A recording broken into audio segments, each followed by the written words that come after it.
Selamat pagi, salam sejahtera. Najib diam-diam dalam penjara Kajang membelasa Tun Mahathir Mohamad. Dalam pendedahan-pendedahan yang terbaru, Najib benar-benar menyerang Tun Mahathir Mohamad melalui Facebook beliau.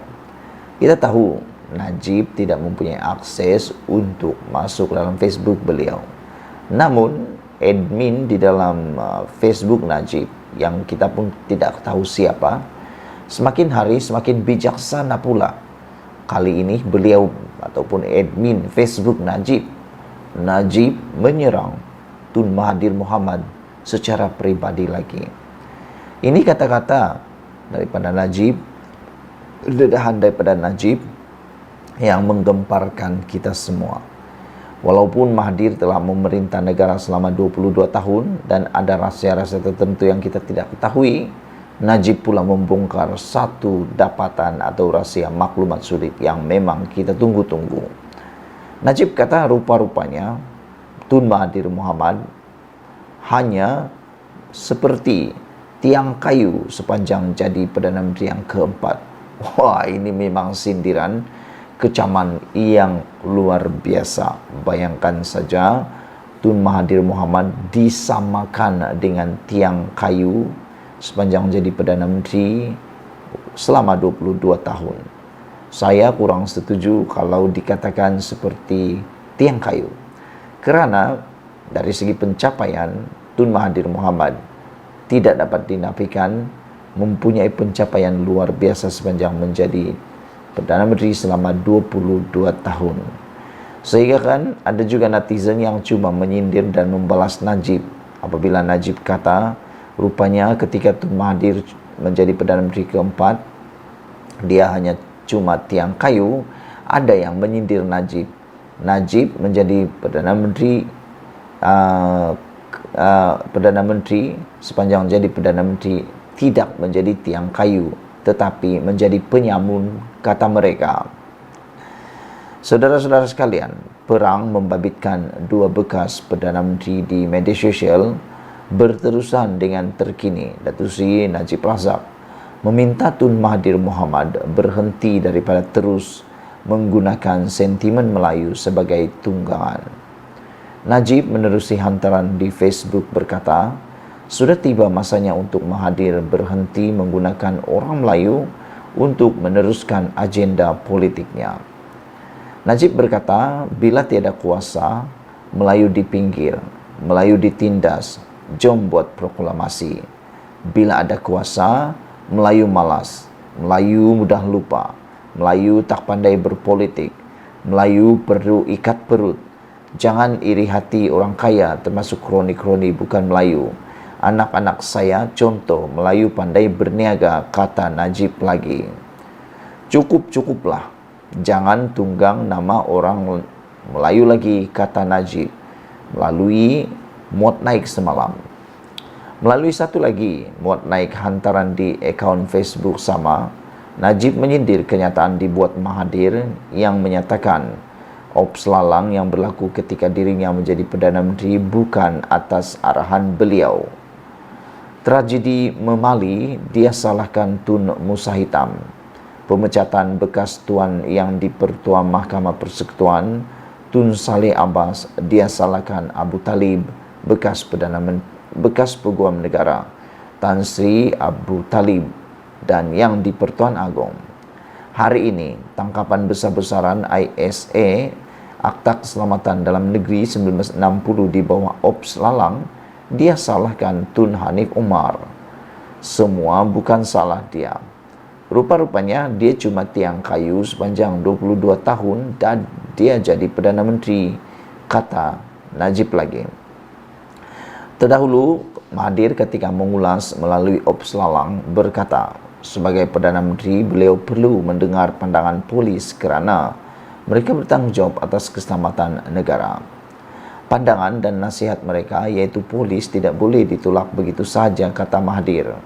Malah perkara itu sudah dijelaskan oleh Muhammad Hanif, Ketua Polis Negara ketika itu. Tun Muhammad Hanif berhubung keputusan dibuat polis. Muat naik terbaru Najib itu menyusul selepas beliau menyindir Mahathir yang menuduh Anwar sebagai diktator kerana menghalang kebebasan bersuara dan mengambil tindakan untuk menyekat parti pembangkang. Najib berkata adalah pelik apabila seorang diktator memanggil orang lain dengan gelaran itu. Kiriman Facebook dipercaya dikendalikan pentadbir akaun Najib itu turut menyenaraikan apa yang dilakukan kerajaan pimpinan Mahathir selepas pilihan raya umum ke-14, terutama terhadap Najib dan keluarga Najib. Itulah dia, saudara, pendedahan yang luar biasa yang memang mengejutkan kita apabila Najib dengan beraninya mengatakan rupanya Tun Mahathir sepanjang jadi Perdana Menteri hanya cuma tiang kayu. Terima kasih, ikuti terus ulasan selepas ini. Selamat pagi, salam sejahtera.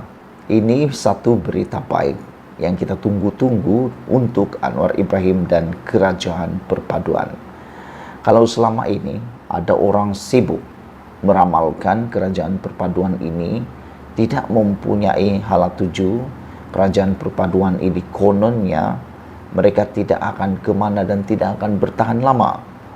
Selain daripada itu, kalau kamu masih ingat, Anda masih ingat, Hadi Awang menyatakan bahawa Kerajaan Perpaduan ini tidak akan bertahan lama dan akan tumbang pada bila-bila masa. Itulah ramalan Hadi Awang. Ada juga yang menyatakan bahawa Kerajaan Perpaduan ini, yaitu gabungan Barisan Nasional dan Pakatan Harapan, tidak akan berjaya kerana mereka akan bersengketa apabila munculnya pilihan raya negeri pada bulan Jun ini. Namun demikian, semua yang dijangka, semua yang diramal, semua yang dikata itu meleset 100%, tidak seperti yang dijangka. Manusia hanya boleh merancang, tetapi Tuhanlah yang menentukan. Pagi ini kita digemparkan dan digembirakan dengan satu perkara yang luar biasa, yaitu kesepakatan antara Parti Barisan Nasional dan Pakatan Harapan di Selangor akhirnya menjadi kenyataan.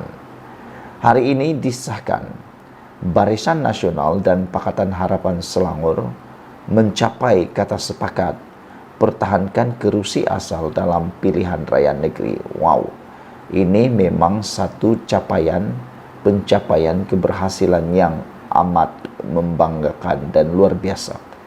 Dengan keputusan seperti ini, barulah buku bertemu ruas, yang mana Parti Bersatu maupun Gabungan Perikatan Nasional kini harus semula takut dan harus semula berfikir sedalam-dalamnya. Adakah mampu mengalahkan gabungan dua gergasi besar ini, yaitu Barisan Nasional dan Pakatan Harapan? Barisan Nasional BN dan Pakatan Harapan PH di negeri Selangor mendapat kesepakatan awal mengenai parti yang menang dalam pilihan raya umum PRU yang lalu akan mempertahankan kerusi asal mereka untuk pilihan raya negeri PRN negeri depan. Menurut laporan media, kata sepakat tersebut dicapai bersama melalui rundingan pusingan kedua mengenai pengagihan kerusi pilihan raya negeri pada Isnin lalu. Ahli Barisan Nasional yang hadir pada mesyuarat tersebut diwakili oleh Timbalan Pengurusi UMNO Selangor, Datuk Johan Aziz, bersama beberapa pemimpin BN lain. Manakala PH pula diwakili Timbalan Pengurusi PKR Selangor, Burhan Aman Shah, Setiausaha DAP Selangor, Eng Sui Lim, dan Timbalan Pengerusi Amanah Selangor, Azli Yusuf. Terdahulu, UMNO berjaya memenangi 5 kerusi di kawasan Selangor, iaitu Sungai Air Tawar, Sungai Panjang, Hulu Bernam, Semenyi, dan Sungai Burong. Hal itu menjadikan UMNO sekaligus akan mempertahankan 5 kerusi yang dimenangi dalam PRN akan datang. Pada itu, parti-parti yang berada dalam Kerajaan Perpaduan juga telah bersetuju untuk mempertahankan kerusi masing-masing, melibatkan parti yang menang sebelum ini. Saudara-saudara sekalian, ini adalah keputusan dan satu kemenangan besar buat Kerajaan Perpaduan. Bayangkan saja, dua gergasi yaitu Barisan Nasional dan Pakatan Harapan yang selama ini disangka, dijangka, diramal tidak akan dapat bekerja sama, rupa-rupanya boleh bekerja sama di sebuah negeri yang bukan calang-calang hebatnya, yaitu Selangor. Jadi saya fikir ini satu berita yang paling buruk yang mungkin diterima oleh Muhyiddin Yassin di saat PRN makin menjelang. Apa pendapat Anda? Sila tinggalkan komen Anda dan mohon bantu tekan butang subscribe untuk mendapatkan isu terkini dari channel ini. Ikuti terus ulasan selepas ini.